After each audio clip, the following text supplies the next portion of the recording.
Olá, seja muito bem-vinda, seja muito bem-vindo ao Expressão Nacional. Modernizar as estruturas do Estado, simplificar processos, preservar a capacidade de atuação do Estado em áreas essenciais como saúde, segurança e educação são pontos convergentes no Congresso e na sociedade quando se fala em fazer uma reforma administrativa. Porém, surgem vários outros pontos que são objeto de opiniões bastante divergentes. O Estado brasileiro é realmente inchado e caro? A proposta em tramitação aqui na Câmara vai modernizar de fato o Estado e entregar serviços melhores à população? Quais devem ser as carreiras consideradas como típicas de Estado? Uma reforma que não contemple o judiciário vai, de fato, reduzir supersalários e privilégios e poupar recursos públicos? Retirar a estabilidade de parte dos futuros servidores pode ameaçar a independência funcional para denunciar irregularidades? E para debater essas e outras questões, eu, Fernando Gomes, recebo o deputado Joaquim Passarinho, do PL do Pará, o deputado Pompeu de Matos, do PDT do Rio Grande do Sul, Alqueta Pesce, professora da Fundação Getúlio Vargas e vice-presidente do Comitê de Especialistas em Administração Pública da ONU, e Rudinei Marques, presidente do Fórum Nacional Permanente das Carreiras Típicas de Estado. E você que nos acompanha é sempre muito bem-vindo e pode participar enviando sua pergunta ou seu comentário para o WhatsApp que está aparecendo aqui embaixo na sua tela. Senhoras e senhores, muito obrigado por terem aceitado o nosso convite para participar desse importante bate-papo aqui. E antes da gente começar, eu queria colocar algumas artes aqui que a nossa produção preparou para contextualizar um pouco o assunto. Essa primeira arte, ela mostra como é que o Estado brasileiro está dividido, né? Hoje são mais de 11 milhões de servidores, 8,6% estão na esfera federal, 31% estão em estados e municípios e quase 31% estão em estados e quase 60% estão em municípios. Quando você vai para os poderes, né, o executivo concentra aí a esmagadora maioria dos servidores, 93,9%, 3,31% estão no judiciário e 2,79% estão no legislativo. Próxima, por favor. Aqui nós temos a quantidade de servidores públicos em relação ao total de trabalhadores segmentados por país, né? No Brasil, 12,45% dos trabalhadores da força de trabalho é formada por servidores públicos. Nós temos Estados Unidos aí um pouquinho acima do Brasil, Argentina, França, OCDE e Dinamarca com valores acima. Lembrando que a OCDE é um clube de países ricos e que tem uma média aí de servidores bem superior ao Brasil. E um pouquinho abaixo a gente tem México, Peru e Colômbia. Próxima arte, por favor. Em relação aos gastos, né, quanto é que cada país gasta em relação ao PIB com servidores públicos, né? O Brasil gasta aí 12,9%, lembrando que nesse número estão ativos e inativos, ou seja, não são só os servidores da ativa, todos os aposentados estão incluídos nessa conta. Aí você tem países que gastam bem mais, como a Arábia Saudita, África do Sul, Dinamarca, e alguns países que gastam menos. A gente pegou aqui Costa Rica e Suécia nesse exemplo. Esses números eles são dinâmicos, né? Eles modificam de acordo com o ano e com quem é a fonte de pesquisa, mas é só para dar um balizador aí para quem nos acompanha. Eu queria começar agora com o deputado Pompeu de Matos, a discussão. Deputado, hoje a gente tem a PEC 32, é uma proposta que foi gestada no governo anterior. O governo anterior, ele partia da premissa que o governo deve ter uma participação menor na economia, o Estado deve ser um Estado menor, e com a posse do governo Lula se mudou esse entendimento, né? O entendimento é de que o Estado deve ser indutor da economia, que ele deve ter um papel mais ativo. O senhor entende que a atual PEC, a PEC 32, é a PEC que deve ser debatida e votada, ou essa PEC deveria ser retirada e se iniciar uma nova discussão sobre o assunto? Bem, eu quero cumprimentar a ti, cumprimentar a todos internautas, cumprimentar especialmente o meu colega Joaquim Passarinho, de uma história no Congresso Nacional, na Câmara dos Deputados, o Rudinei, que é aí do Fórum, e a Alqueta. Bom, dizer assim, primeiro que esta PEC, na minha concepção, é a PEC do desmonte, do desarranjo, da desorganização, da desestruturação, eu diria mais, do fim da organização do serviço público na forma como nós conhecemos. E eu posso até concordar que nós precisamos ajustar a questão do serviço público, melhorar, qualificar, aperfeiçoar, enfim, entregar mais, dar melhor resposta. E tudo isso eu entendo que é necessário. Agora, para isso tu não pode desmontar o serviço público. Não é com esse pretexto que nós vamos aprovar esta PEC, que absolutamente ela não tem nenhum objetivo que não desestabilizar o serviço público, atacando quem? Aquele que é a razão de ser do serviço público, o servidor. Tu tira a estabilidade, tu tira as garantias mínimas, básicas, fundamentais, necessárias. Aliás, aquilo que fundamentou o serviço público no mundo, não é no Brasil, no mundo. E aí a alegação que nós temos uma máquina pesada. Eu sempre digo assim, o Estado não pode ser nem maior e nem menor, tem que ser o necessário, o que precisamos, aquilo que queremos, aquilo que esperamos, e essa é a concepção que tenho. Por conta desta PEC, ela não tem razão de ser, nós lutamos com unhas e dentes contra ela no governo do presidente Bolsonaro, inclusive o próprio PT foi um grande parceiro nessa luta. Eu estive na linha de frente, não só ali na CCJ, no sentido de discutir a constitucionalidade, mas também na comissão especial, e ela não andou. Nós conseguimos frear, nós conseguimos segurar. Agora mudou o governo, mudou a concepção, mudou o olhar, mudou a percepção, no sentido de que o servidor público precisa ser valorizado, respeitado, ele não precisa ser agradado e nem ser beneficiado, mas ele tem que ser valorizado. Eu entendo que essa PEC não tem mais razão de ser. O olhar é outro. Tem que ser retirada essa PEC. O governo que aí está tem que retirar a PEC, abrir uma nova discussão sobre um outro olhar, sobre um outro viés, porque nós não temos funcionários públicos demais, nós não gastamos demais com os funcionários públicos. Até pode ser que nós entreguemos menos do que gastamos. Aí é uma outra discussão. Ou seja, nós melhorar a entrega, nós aperfeiçoar a ação efetiva do servidor e do serviço público. Agora, se comparar com a OCDE, nós estamos ali em 12%, eles estão em 22%. Comparar com os Estados Unidos, tem muito mais funcionários públicos, percentualmente, do que nós, e gasta muito mais com funcionários públicos do que o Brasil. O México. Para concluir, por favor. Para concluir, por favor, então, obrigado. Eu concluo dizendo exatamente isso. Esta PEC não tem mais razão de ser, na minha percepção, inclusive já assinei um requerimento, ela tem que ser retirada de tramitação e nós abrimos uma outra discussão nesse sentido. Para melhorar o serviço público, sim, mas não para desmontar o serviço público. Obrigado, deputado. Deputado Joaquim Passarinho, obrigado por estar participando aqui com a gente. Queria ouvi-lo sobre esse mesmo ponto. A PEC 32 deve ser a base para a discussão e deve ser a que vai para a votação, ou considerando todos esses argumentos que foram colocados até pelo deputado, como é que o senhor vê essa questão? Bom dia, Fernando. Bom dia, Pompeu. Bom dia aos nossos participantes desse painel. E dizer para você, assim, eu tenho uma visão um pouquinho diferente da do Pompeu. Eu não estou preocupado se é a PEC 32, se vai ser PEC 90, o número que quiserem dar. Você vê que a reforma trabalhista, a reforma tributária, ela começou 45, 110 e virou uma outra coisa. Então, você tem que apenas ter um início da discussão. O que nós estamos tratando é botar a discussão na baila, na pauta. Na nossa opinião, a reforma administrativa deveria vir antes da tributária. Mas o que nós temos é isso, vamos ter que trabalhar assim. E pegando uma fala do Pompeu, eu quero dizer, a nossa visão é que o fundamento principal do serviço público não é o servidor público, é o público que tem que ser atendido. Então, eu não estou discutindo aqui total de gasto nem quantidade de funcionários. A nossa discussão não é outra. É qualidade do serviço. Né? Nós precisamos discutir isso. É a qualidade do gasto público.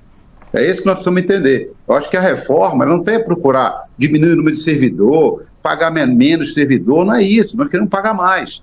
Agora, o modelo que nós temos aí privilegia você ficar no estado de coisa como está. Você paga igual os servidores que trabalham um bem mais do que o outro. Um médico, por exemplo, que esteja trabalhando no serviço público, faz 20 cirurgias, por exemplo, no mês, o outro faz 2 e recebe o mesmo valor, porque tem que ter isonomia. Então, nós precisamos dar essa qualidade para aquele servidor que realmente está prestando um bom serviço, está trabalhando, está produzindo. Então, a discussão, na minha opinião, volto a dizer, não é o número de servidores, não é se está pagando bem ou mal, é a qualidade do gasto do serviço público.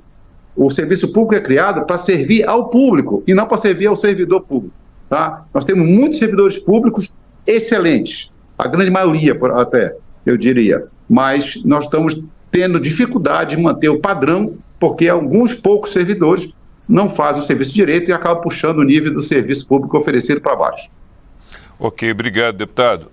Alqueta Pesce, obrigado por estar participando aqui com a gente. Queria ouvi-la também sobre esse ponto, se você considera que a PEC 32, que foi gestada aí por um governo que tem uma visão mais de Estado mínimo, deveria ser a base para a discussão e para a votação nesse momento aqui na Câmara.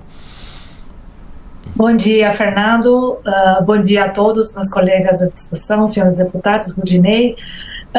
Eu acredito que existe um consenso hoje já forte do que nós precisamos de fato melhorar a qualidade do gasto público e melhorar a qualidade da gestão pública. O problema principal que se coloca na mesa é que nada no texto da PEC garante que esses objetivos serão atingidos. O texto atual é um texto que apresenta uma série de incoerências de objetivos, na medida que, por vezes, pende para a redução de custos com funcionalismo e, por outras vezes, traz algumas alternativas de melhoria da qualidade de gasto público que não serão e nunca serão esgotadas numa proposta de emenda constitucional. Então, como você conciliar esses objetivos, que por definição não são harmoniosos, que é o X da questão. Então, me parece que não é a forma mais adequada de melhorar a qualidade de gasto público, tratando todas essas propostas, que por vezes disparam em direções contraditórias no mesmo texto constitucional. Vou dar alguns exemplos. A PEC trabalha, traz o tema da redução do salário com redução da jornada de trabalho, ao mesmo tempo que também traz, mais uma vez, a ênfase na redução dos penduricários. Mas, por sua vez, deixa fora, como o Fernando já mencionou, o Judiciário, o Poder Judiciário, o Ministério Público, etc., onde, na prática, a grande maioria dessas instruções são colocadas hoje. A PEC fala sobre a gestão de desempenho, mas é impossível tratar a gestão de desempenho num texto constitucional. Então, essas incoerências que se observam na atual conjuntura, que se carregam dessa proposta passada e se perpetuam também na proposta atual, que precisam ser olhadas de uma forma mais racional. Aí sim eu acredito que o governo precisa ser chamado à mesa, afinal é o Poder Executivo que vai implementar essas sugestões, que precisa lidar com isso, e precisa se trabalhar num pacote de propostas, muitas das quais já se encontram no Congresso, como o projeto de lei dos supersalários, que embarca também o próprio Judiciário, e que serão o começo de uma conversa mais racional para uma melhoria efetiva da qualidade do gasto público e, diria, também para a melhoria da gestão pública, que seja centrada no cidadão. Ok, obrigado, Alqueta. Rudinei, obrigado por estar participando com a gente. Te passo a mesma pergunta. A PEC deve ser a estrutura para começar as discussões e para uma eventual votação, ou ela deveria ser retirada e começar de novo essa discussão? Bom dia, Fernando. Cumprimento também os deputados Joaquim Passarinho, deputado Pompeu de Matos, professor Alqueta Pesce. Cumprimento também todos aqueles que acompanham a TV Câmara. Dizer que esse evento ocorre justamente quando já se passaram 3 anos que a PEC 32, 3 de setembro de 2020, foi encaminhada ao Congresso Nacional. E desde então nós temos um acúmulo de debates, de produção técnica, de discussões da CCJ, depois na comissão especial, ou seja, nós estamos há 3 anos debatendo esse assunto. E me parece que, como a professora Alqueta falou há pouco, já há um consenso que a PEC 32 não atende. Eu vou dizer por que não atende. Mas antes eu quero manifestar minha concordância com o deputado Passarinho, no sentido de que, sim, nós temos que melhorar o Estado, e para isso reformas são importantes. Temos que melhorar o gasto público, mas essa reforma não entrega isso. E eu vou dizer por que não entrega, porque não tem nada sobre a qualidade do gasto público na PEC 32, não tem nada sobre contenção dos supersalários, não tem nada sobre gestão e avaliação de desempenho. não tem nada sobre a melhoria do sistema de carreiras na administração pública. Na semana passada nós fizemos um evento em parceria com o MGI, chamando especialistas da academia, do terceiro setor, das entidades de classe, e o secretário José Celso, inclusive no mesmo dia, tinha publicado um artigo no Estadão fazendo menção à necessidade de racionalizar o sistema de carreiras na gestão pública. São 117 carreiras, centenas, né, de grupos estruturados de pessoal, 43 planos de cargos, 250 tabelas remuneratórias. É claro que nós temos que racionalizar isso, mas a PEC 32 não entrega absolutamente nada disso. Nós temos que melhorar o sistema de contratação de lideranças, de engajamento do setor público, temos que motivar mais os servidores. Nada disso tem na PEC. Então, depois de tanto tempo, ficou para nós muito claro que a PEC ela promete muito e entrega pouco. Que nós temos que reformar, mas reformar para melhorar.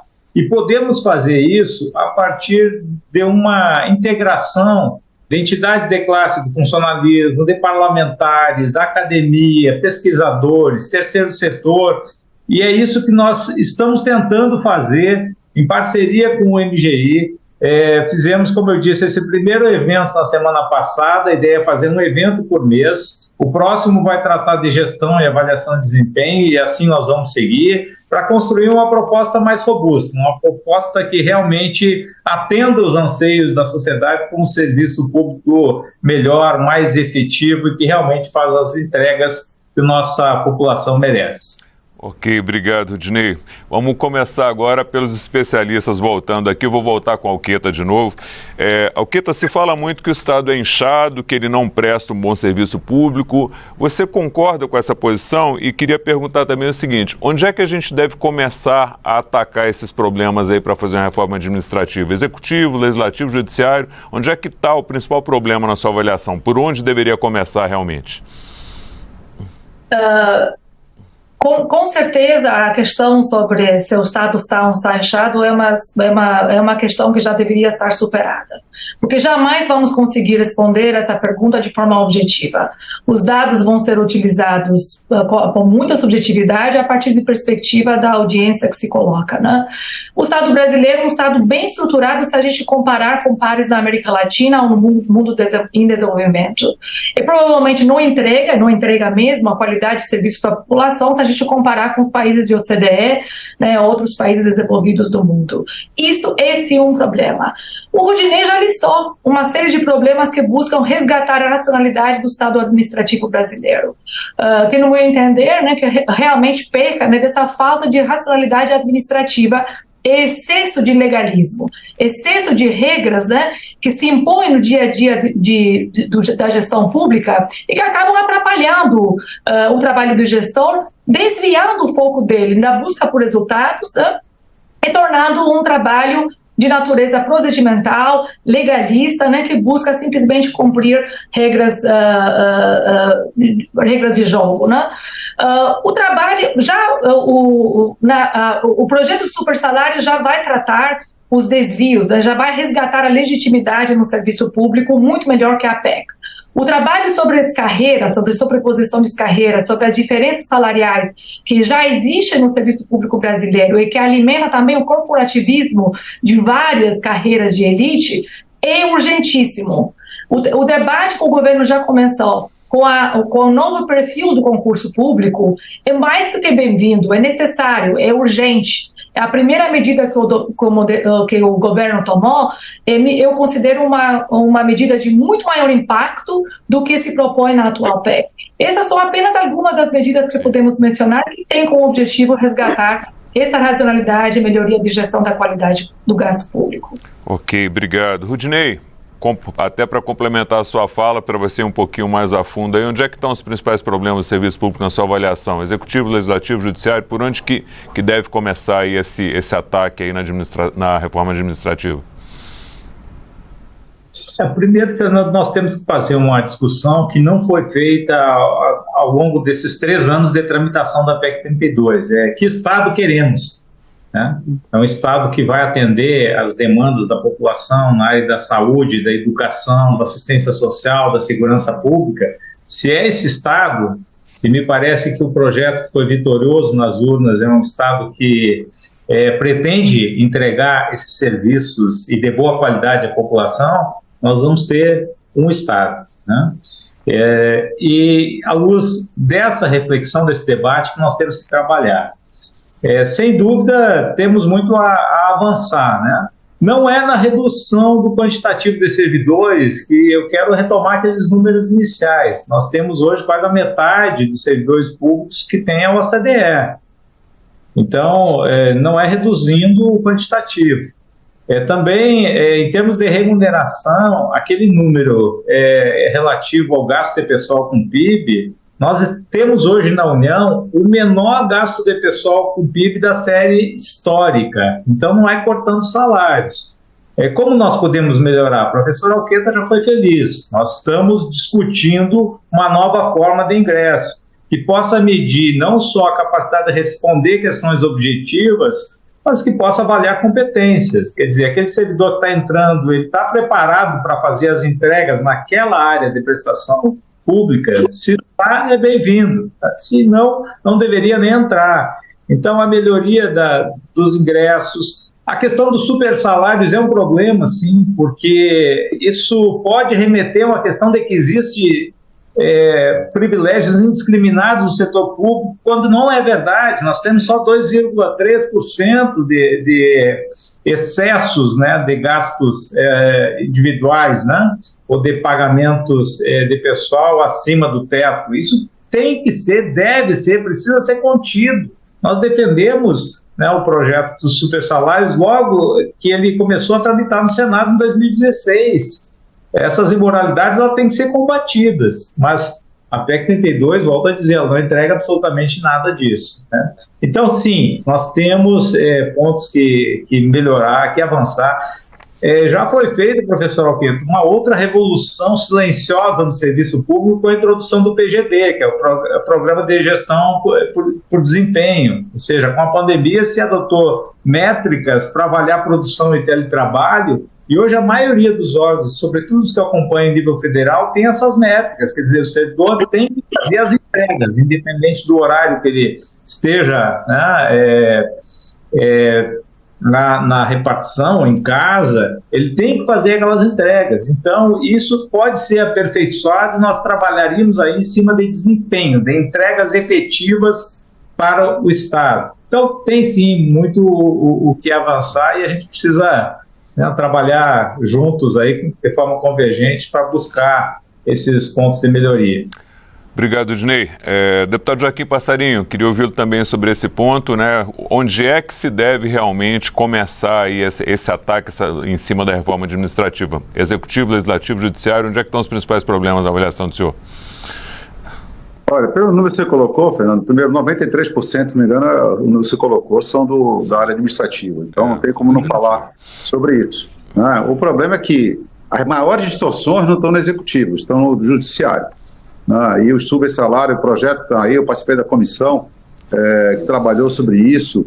Eu acho que está mais do que na hora, mais do que maduro, independente de PEC, independente de reforma administrativa, acabar com esses penduricalhos que foram criados ao longo do tempo para dar uma gratificação ou dar uma incorporação de salários indevidos aos servidores, volto a dizer, principalmente está no Judiciário, mas está no Legislativo também. Nós temos diversos servidores, se não me engano, a última lista que eu vi, tinham cerca de 130 servidores na nossa casa, na Câmara, que ganham mais do que deputados, mais do que o presidente da casa.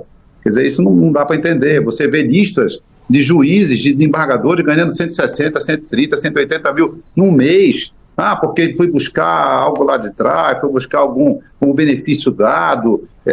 Não dá para entender isso. Então, eu acho que nós precisamos atacar em todos os lados. Para cada área dessa, administrativo, legislativo, judiciário, tem seus problemas específicos que devem ser atacados. Pode dizer, agora eu queria pegar o que o Rudinei falou, nós precisamos entregar resultado. E aí nós temos que entender, para entregar resultado, e nós temos pessoas trabalhando de forma diferente, como é que nós vamos atacar isso numa reforma para pagar diferente quem entrega mais resultado? se na lei hoje você tem essa simetria sabe, você tem que pagar igual quem trabalha na mesma profissão. Então, esse que é o grande debate. Vou dizer, eu não estou pegando aqui na 32, não me interessa, vai dizer porque nós não vamos discutir a 32, vamos discutir um relatório que vai aparecer a partir daí. É esse que vai ser votado, não é a 32. Mas também, se quiser tirar a 32, botar uma nova por este governo, também não há problema nenhum, não é isso. Eu acho que a 32 não está atrapalhando. Se quiserem botar um novo projeto, vamos começar de novo. Nós precisamos ter que, a casa tem que ter, saber que ela tem que ter urgência nisso. Se não interessa qual é a PEC, mas que a gente possa dar essa modernidade. Volto a repetir o que eu disse antes, não estou discutindo aqui que nós temos muito funcionário, acho que não, que nós pagamos muito, também acho que não, acho que nós temos muitos penduricários feitos, muitas coisas colocadas de forma errada, que nós precisamos ajustar isso. Né? Então precisamos trabalhar com o que já temos de produção na casa, de produção com técnicos, com a academia, tem muita coisa já armazenada, né, na casa, que nós podemos fazer um grande trabalho, entregar uma reforma administrativa contente para a nossa sociedade. Ok, obrigado, deputado. Deputado Pompeu de Matos, como é que o senhor avalia essa questão aí? Onde é que a gente deve começar os debates? Onde é que mais precisa se modernizar o Estado? Olha, eu pego pelo que disse o próprio deputado Passarinho. Veja bem, nós temos um serviço público que não tem funcionário demais. Eu diria que está na medida equilibrada. Nós não temos um serviço público que tenha funcionários que ganhem demais na média. Não. Agora, o que nós temos aí é distorções. Porque a razão de ser do serviço público é atender bem o cidadão, atender bem o público. E só quem pode atender bem o cidadão e o público é o servidor público. Então eles têm que estar num patamar de equilíbrio, no que diz respeito às garantias, à segurança. E nesse contexto, o que nós precisamos, devemos, já deveríamos ter feito, e eu cobro muito isso na Câmara, e falo quase que sozinho, poucos falam isso, é cortar o subsalário. Eu até diria, a gente fala, mas não acontece. Tem gente na Câmara que recebe mais que o presidente da Câmara. Tem gente no Executivo que recebe mais que o presidente da República. Tem gente no Judiciário que recebe mais que o presidente do Supremo Tribunal Federal. É claro que são poucos, mas isso cria uma imagem distorcida como se aquilo fosse a imagem do servidor público. Então nós temos que acabar com isso. A hora que a gente acabar com isso, a gente começa fazendo a mudança daquilo que é exagero. Exagero no sentido da remuneração. E aí tu vai ver que, na essência, o serviço público está adequado. Mas, infelizmente, a PEC, ela ataca o conceito do serviço público. Tanto é que o Paulo Guedes, ministro Paulo Guedes, que foi, vamos dizer assim, aquele que gestou esta PEC, lá no Ministério da Economia, ele disse que ia colocar uma granada no bolso do servidor público. Olha, eu nem estou dizendo que tem que botar grana no bolso do servidor público, mas se não tem que botar grana, muito menos uma granada. Então, o princípio é um equívoco, e aí tu desmonta, tu tira o concurso, tu tira a estabilidade, aí tu vai terceirizar o serviço público, isso vai ser um desarranjo, uma desarrumação completa. Os prefeitos não vão poder mais governar os municípios, porque não tem servidor com estabilidade, todo mundo vai lá pedir para o prefeito um emprego, porque o prefeito vai ter a autoridade de poder dar ou negar o emprego para um ou para outro. Assim é o governo do Estado, assim é a União. Então, nós precisamos ter algo equilibrado. Tira os exageros do Legislativo, do Executivo, do Judiciário, e esta PEC não faz isso. Tanto é verdade que, por exemplo, a PEC não tira o poder, não tira aí dos procuradores de justiça, não tira o salário dos magistrados, não corta da defensoria pública, dos militares, enfim, de toda a carreira jurídica. Ninguém toca nada nos altos escalões. Então, estão tocando exatamente no servidor público, na média, no mais baixo, do que nós mais precisamos para fazer entrega do serviço público para o cidadão, para o nosso público. Por isso que essa PEC não tem razão de ser, ela tem que ser retirada. O princípio dela é às avessas, não é por aí que se anda. Então, por isso, eu estou contrariamente a ela. Obrigado, deputado. Eu vou pedir, a gente já está nesse assunto, vou pedir a nossa produção para colocar uma arte na tela aqui. Esse é um tema que acho que a gente pode passar rapidamente por ele, porque ele já foi até bem debatido, né? São as médias salariais aí no judiciário, R$17 mil, no executivo em torno de R$8 mil e no legislativo em torno de R$6.952. Essa questão do judiciário, quando a gente pega os juízes, os procuradores, os magistrados, os salários são bem maiores, os privilégios são bem maiores. Então a pergunta é rápida, acho que a gente pode passar por ela rapidamente. É possível fazer uma reforma administrativa para cortar supersalários e privilégios sem passar pelo judiciário? Vou começar aí pelo deputado Passarinho, por favor. Eu acho que não. Eu acho que, como você mesmo colocou aí, o judiciário ele é o que tem mais distorções. Eu acho que nós precisamos fazer, sim, e temos que ter coragem de enfrentar. Eu não posso fazer uma reforma só em cima do administrativo, da área administrativa, deixando essas distorções cada vez maiores dentro do judiciário e do próprio legislativo. Acho que nós temos que trabalhar do funcionário público como um todo. Lógico, cada um tem a sua especificidade, mas nós precisamos entender que nós precisamos trabalhar a performance do servidor. Nós precisamos fazer a entrega, a qualidade do gasto. Eu sempre estou batendo nisso. Agora, também acho que nós não podemos estar discutindo se entra 32, se sai 32, se não tem outra para discutir. Se o governo não quer 32, que ponha outra. Mas a gente não pode retirar 32 e não ter nada para fazer, não tem nada para discutir. Mas vamos continuar debatendo, vou dizer, o super salário tem que ser urgente, independente, inclusive, de reforma administrativa. Super salários, penduricários, puxadinhos, lajes, ou seja, telhado falso, tudo estou inventando para fazer super salário. Nós precisamos acabar com isso, pois isso é uma moralidade que está acontecendo no nosso país. Obrigado, deputado. Alqueta, por favor, dá para fazer uma reforma justa e eficiente sem o judiciário estar participando? Não, a resposta é autoexplicativa. Os dados mostram, o senso comum mostra, a população clama para, né, tem conhecimento dessas disfunções. Né? Sem dúvida, acho que todos precisam esperar o governo, né, chegar com uma outra proposta. Isso é importante, concordo que isso é muito mais que relevante, é urgente. Precisamos, né, que outra proposta entre, né, que seja pautada pelo próprio governo, que, né, participe dessa colaboração com o Congresso, para que se construa uma proposta mais legítima e também mais racional, do ponto de vista administrativo. Ok, obrigado. Rudinei, dá para fazer sem o judiciário aí? Primeiro eu quero lembrar aqui um fato muito importante que passou completamente despercebido nessa discussão de retomada da PEC 32.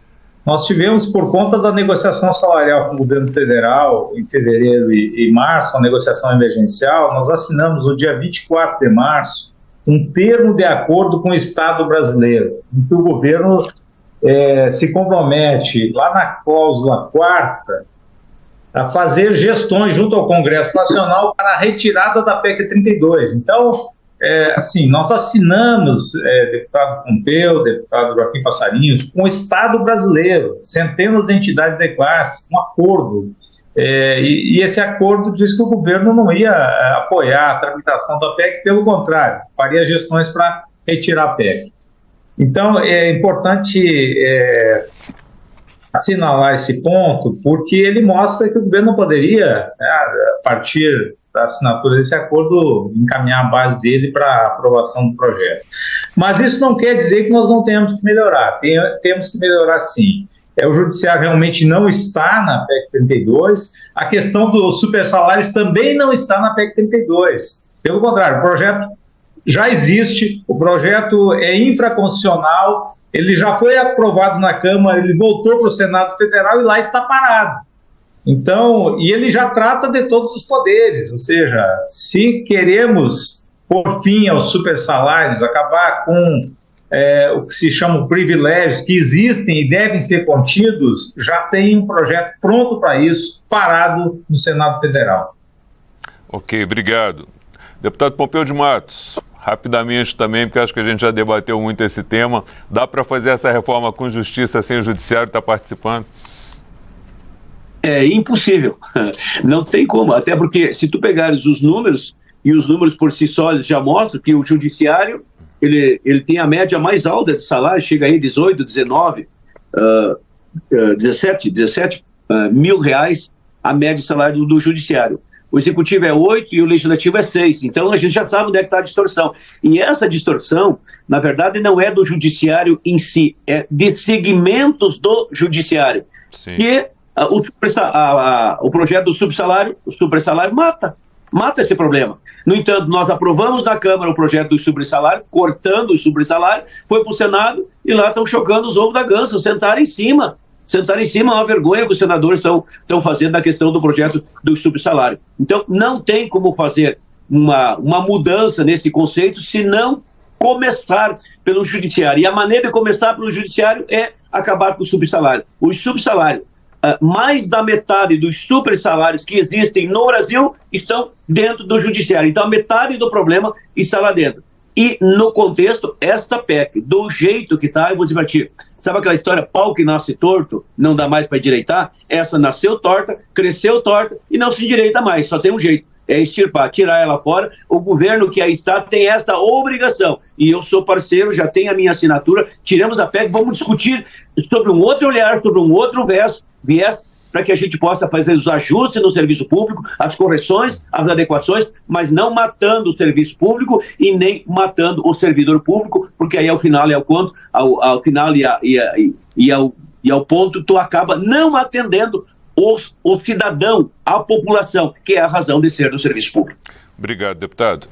Alqueta, um dos pontos aí polêmicos também dessa PEC 32 é a questão da estabilidade, né, de você definir as carreiras típicas de Estado, que seriam as únicas a ter estabilidade. A PEC, ela propõe ainda também contratos temporários, que não me parecem muito temporários, porque chegam a 10 anos esses contratos temporários, entre setor público e setor privado, e também em parcerias. Como é que você vê essa questão quanto à importância da estabilidade para o servidor público, inclusive para denunciar irregularidades quando elas acontecem?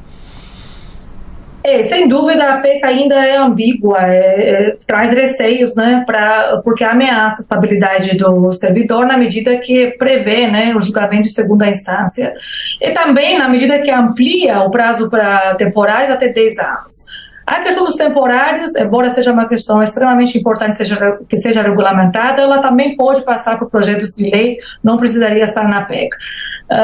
Então, o que eu vejo, né, que essas são duas medidas que vinculadas junto com a proposta de gestão de desempenho, que na prática acaba não sendo regulamentada, né, não sendo prática, né? O que temos hoje na PEC sobre gestão de desempenho dificilmente vai ser aquilo que de fato vai ser possível de fazer quando as organizações públicas e servidores públicos serão avaliados do ponto de vista de desempenho. Então, essas duas medidas em conjunto podem trazer receios, né? Que, a depender da linha política do governo, o servidor público será extremamente ameaçado. Então, mais uma vez, a importância de retirar isso da proposta de uma PEC é pensar num conjunto de propostas, não apenas legais, mas até algumas propostas, eu diria, que são infralegais, né? Poderiam ser da gestão do próprio executivo, que em conjunto pensem em medidas, né, que defendam o servidor do assédio institucional, do assédio moral, e que garante, né, que a gestão de desempenho consiga juntar a premissa do desempenho do resultado, né, do alcance do resultado, e consiga também garantir que a estabilidade do servidor, que é um ganho, eu gostaria de destacar isso, são poucos países da América Latina que têm um serviço público tão consolidado, estável, e bem estruturado como o caso brasileiro, que deveria ser mantido, né? É um ganho que precisa ser constitucionalizado, mantido, institucionalizado, independentemente do qual o governo do plantão. Ok, obrigado. Rudinei, como é que você vê essa questão aí das propostas que tratam da estabilidade na PEC, principalmente em relação à autonomia do servidor sem estabilidade para denunciar irregularidades?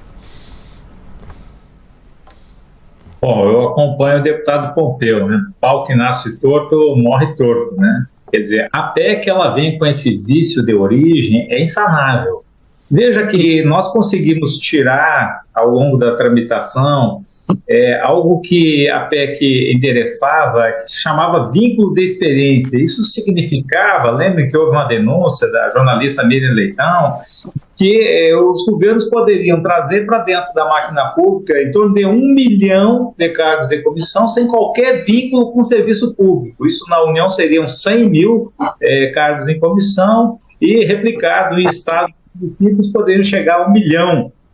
Então, várias armadilhas que vieram lá na PEC, elas significavam a fragilização do Instituto do Concurso Público para contratações indiscriminadas, via terceirizações, via contratos simplificados. Isso nos parece que tinha um objetivo muito definido, que era fragilizar justamente o Instituto da Estabilidade, que não é só uma garantia do servidor, é uma garantia da sociedade brasileira. E agora a gente está vendo aí nos últimos meses muitos casos, né, como o das joias, como o meio ambiente, como a defesa dos povos originários. Se aqueles servidores não tivessem as garantias constitucionais, eles não tinham exercido a pleno as suas atribuições, as suas prerrogativas.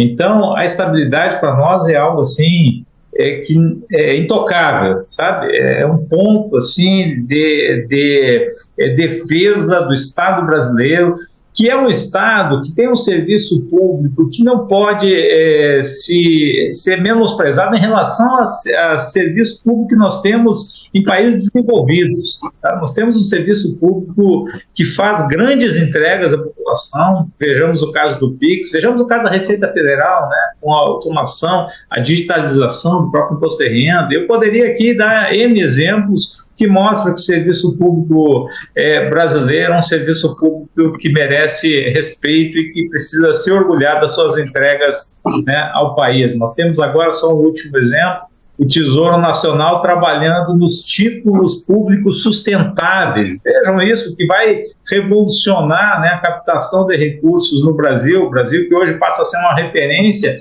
em matéria ambiental para o mundo, com as emissões sustentáveis vai poder captar dinheiro para aplicar, né, em empresas que realmente respeitem e trabalhem em prol do meio ambiente. E por aí vai, né? Então, realmente, a estabilidade é um valor que é inegociável no serviço público brasileiro. Obrigado, Rudinei. Deputado Joaquim Passarinho, o senhor já falou que a PEC 32 não é fundamental, o importante é começar a discutir, mas infelizmente a gente tem que puxar alguns pontos dela aqui para o debate. Como é que o senhor avalia essas propostas, o prazo de 10 anos, essas propostas que tratam da estabilidade, até no contexto do servidor se sentir confortável para denunciar irregularidades?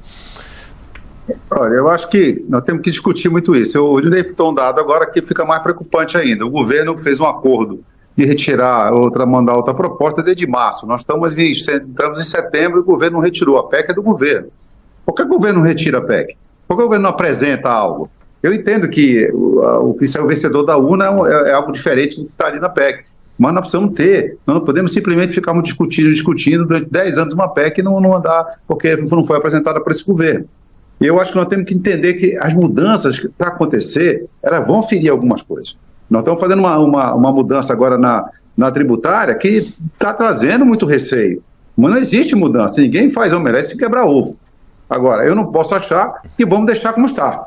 Eu entendo que nós temos carreiras de fiscalizações, carreiras jurídicas, diversas carreiras, grande maioria de carreiras, que nós precisamos ter estabilidade no governo, até para terem denúncias. Agora, eu não posso deixar simplesmente como está. Como é que eu posso dar qualidade ao serviço público se eu não posso pagar diferente pessoas que produzem, que entregam mais, que tenham qualidade no seu serviço, que têm mais disposição no trabalho? Então, nós precisamos entender que nós precisamos mudar. Eu volto a dizer, nós precisamos trabalhar, debater, nós temos inteligência para isso. Aqui ninguém está indo atrás de conta servidor. Nós temos excelente serviço prestado pelo serviço público. Agora, eu preciso pagar melhor, eu preciso incentivar esses grandes servidores, esses excelentes servidores que o Brasil tem.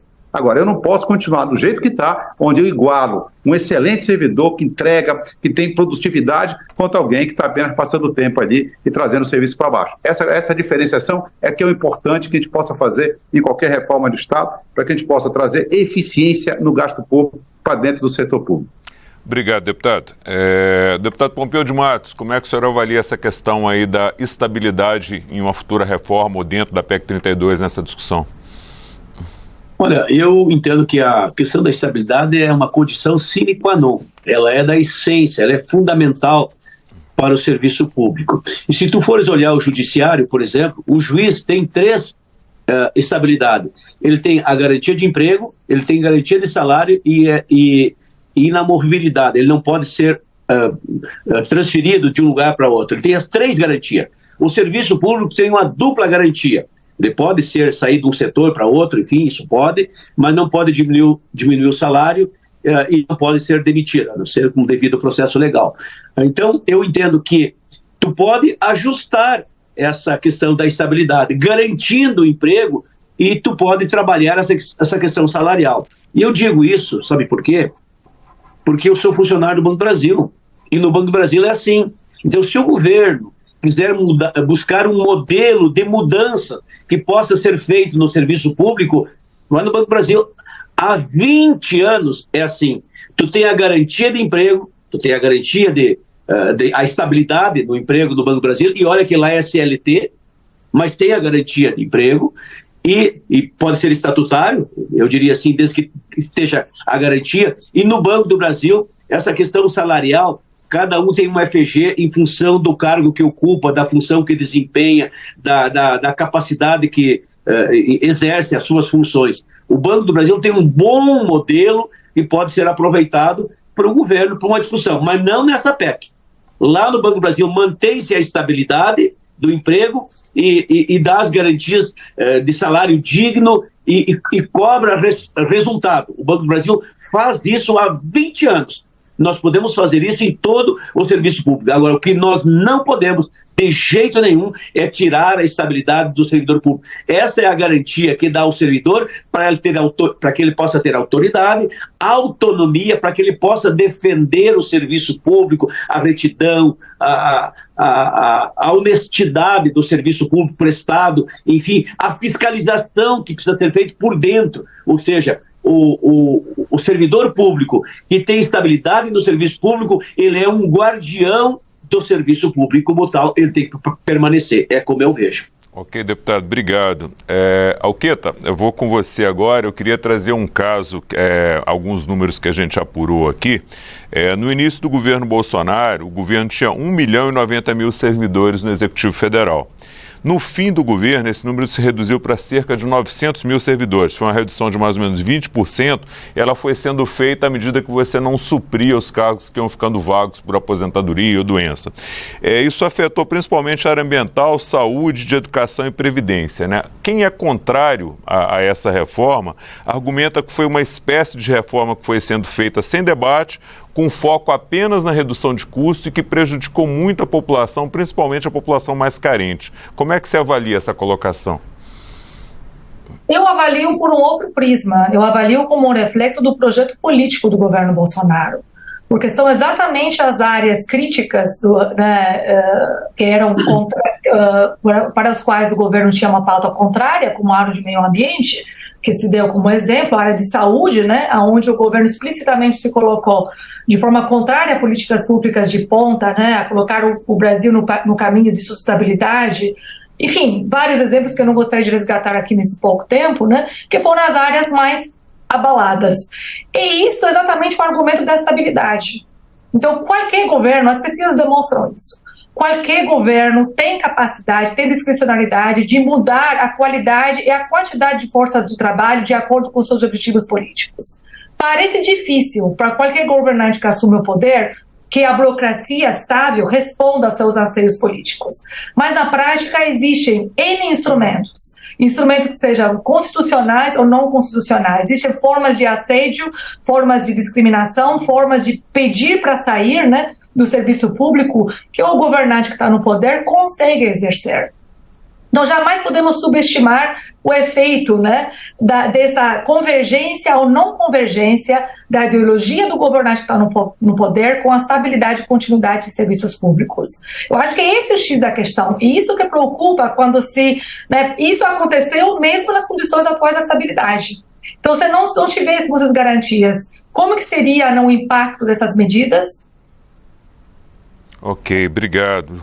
Rudinei, te ouvi sobre esse mesmo ponto. Como é que você avalia na prática essa redução que foi sendo feita no Executivo ao longo do governo Bolsonaro e os impactos que ela teve para a população? Olha, nós já chegamos num ponto quase que consensual, além da necessidade de retirada da PEC, que o governo anterior errou muito nesse endereçamento da questão do serviço público brasileiro. E um desses grandes erros foi justamente quando o ministro anterior, Paulo Guedes, ele dizia que se orgulhava que de cada 100 aposentadorias havia apenas 28 reposições. E ele dizia mais, ele dizia, nós já estamos fazendo uma reforma administrativa, como se a reforma administrativa fosse apenas o porte de investimento público nessa área. E nós chegamos ao ponto de termos agora, você referiu o número de servidores, o número total, né, ativos, aposentados e pensionistas. Mas se nós formos falar só de ativos, na União nós temos um quantitativo que hoje é menor do que aquilo que nós tínhamos em 1991. Em 91 nós tínhamos 650 mil servidores ativos na União, hoje temos 560 mil. Ou seja, um período que a população cresceu mais de 30%, nós reduzimos em 90 mil o número de servidores públicos. A que preço se deu isso? Né? Eu acho que agora está ficando muito claro. A gente tem tido reuniões em vários ministérios e a palavra meio que convergente em todos eles é destruição, esfacelamento da capacidade de prestar serviços públicos em várias áreas, né?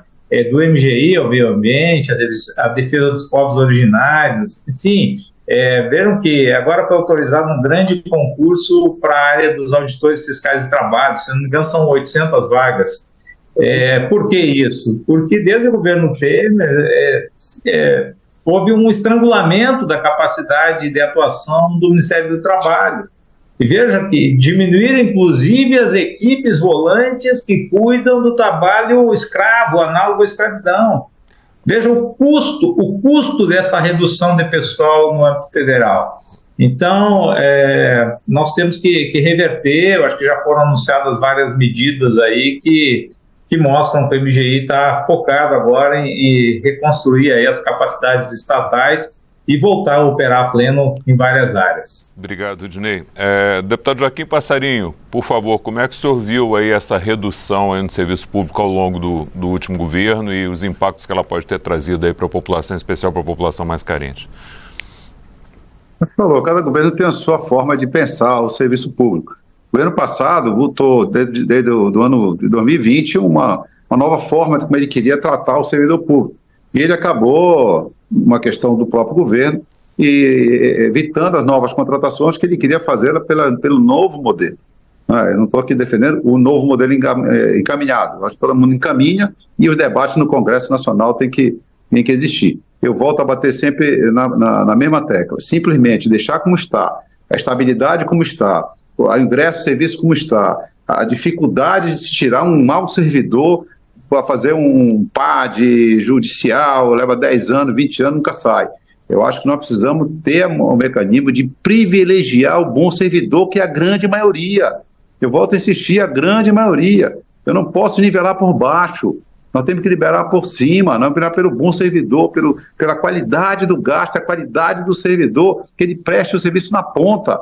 Não adianta, se eu consigo chegar na ponta melhor para o meu contribuinte através de uma terceirizada, eu vou chegar, às vezes eu posso chegar mais barato, mais eficiente. O que me interessa é que chegue na ponta.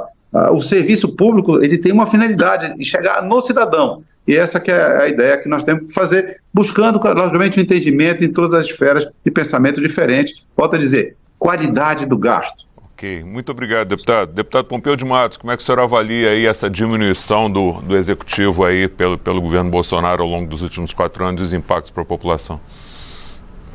Eu avalio como uma normalidade, né? Porque era como o governo pensava. É o que ele escreveu na PEC. Só que na PEC ele não pôde aprovar, porque não teve o apoio na Câmara dos Deputados, principalmente. Encontrou ali uma barreira, um enfrentamento, nós resistimos. Aí, como ele não pôde aprovar por lei, o que ele fez? Fez na mão grande. Ele foi desmontando. Foi feito o desmonte. E aí, como consequência, nós temos hoje problemas graves do serviço público. Se for olhar na saúde, é grave, por falta de servidores. Se for olhar na segurança pública, tem problema. Se tu fores olhar no Ministério do Trabalho, e aí eu vou dizer naquilo que me cabe, o Ministério da Previdência Social é um caos. Está lá o ministro Carlos Lupe, que é do meu partido, e é o ministro que está lá, eles estão da sala para a cozinha, apavorado. Tinha 30 mil servidores, tem 15 mil, tem a metade. E como é que tu vai responder à demanda das aposentadorias? Não vence. Tem 1 milhão, quase 2 milhões de pedidos de demandas, aposentadoria, correção, adequação, que o Estado brasileiro não consegue responder. Perícias, 500 mil de perícias para fazer. A pessoa doente, precisando de uma perícia, e aí não faz a perícia, não recebe o seu salário, aí além de estar doente, não fazer a perícia, doente, mal da saúde, não fazendo a perícia, o estresse, e ainda com fome porque não ganha salário. Ele desmontou, mas simplesmente desmontou o Ministério da Previdência Social. Como aceitar, como concordar com isso?